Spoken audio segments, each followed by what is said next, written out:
ওই যে তোমাদেরকে বলেছিলাম আমাদের গ্রামে যে 12 বছর পর পর কালী পুজোটা হয় সেটাই আমরা দেখতে যাচ্ছি। আমরা বেরিয়েছিলাম প্রায় 11টার গাড়িগুলো ফাঁকা দেখে ভাবছিলাম হয়তো এবারে পুজোতে কোনো লোক আসে। যখন মন্দিরের সামনে এলাম তখন খালি ভিড়টা দেখ। ব্যান্ড পার্টির সঙ্গে কিছু গ্রামের ছেলেরা ভালোই নাচছে। নাচবে না ভাই কেন, কারণ 12 বছর পর যে মায়ের পুজোটা হলো। তারপর আমরাও কিছুক্ষণ দাঁড়িয়ে দাঁড়িয়ে নাচ গান দেখলাম শুনলাম। তারপর আমাদের সাথে যে বোনটা এসেছে সে বললো চল একটু মাকে প্রণাম করে। মন্দিরে প্রণাম করতে গিয়ে দেখি যে মন্দিরে একটা ব্রাহ্মণও নেই। তারপর আমরা জানতে পারলাম যে সব ব্রাহ্মণরা মিলে শোল মাছ পুরোতে গেছে। আমরা শুনে অবাক হয়েছিলাম যে শোল মাছ পুরোটা আবার। আমরা তিনজন মিলে ডিসাইড করলাম চল শোল মাছ পুরোনো দেখতে যাই। সেখান থেকে তাড়াহুড়ো করে যেতে লাগলাম। কিছুটা গিয়ে দেখতে পাই যে ওরা এখনো শ্মশানে গিয়েই পৌঁছায়নি। ওদের দলে যোগ দিয়ে আমরাও যাই। অলরেডি আমাদের আগে কিন্তু এখানে ব্রাহ্মণ চলে এসেছে। এই যে তোমরা বিরাট বটগাছ দেখছো এর নিচেই আজ পুরোনো হবে বড় শোল মাছ। এই যে বড় চিকচিকেটা দেখছো এরই নিচে রাখা হয়েছে আজকের মেন ইনগ্রেডিয়েন্ট। কিছুক্ষণ দাঁড়িয়ে থাকার পর পুজোটা চালু করা হয়। এখানে শোল মাছ পুরানো দেখার জন্য খালি ভিড়টা দেখ, কারণ গ্রামবাসীরা জানে যে এটা আবার 12 বছর পর দেখতে পাবে। পুজো করা কমপ্লিট, এবার হবে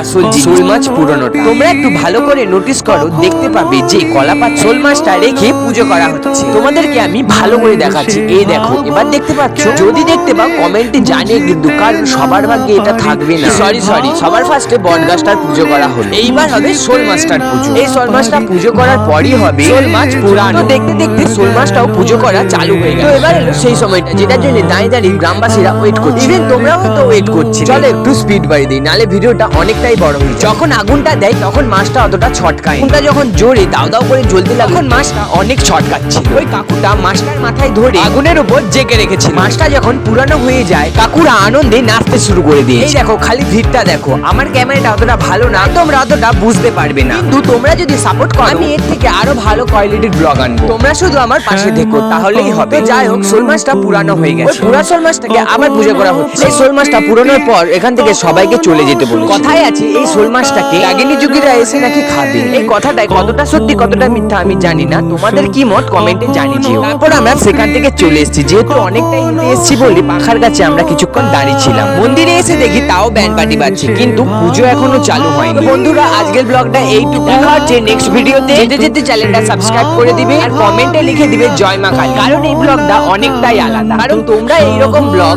আবার সেই 12 বছর পর দেখবে, তাই এই কথাটা বলছি। তো আজকের মতো আসছি, জয় মা কালী, মা যেন তোমাদের সবাইকে ভালো রাখে।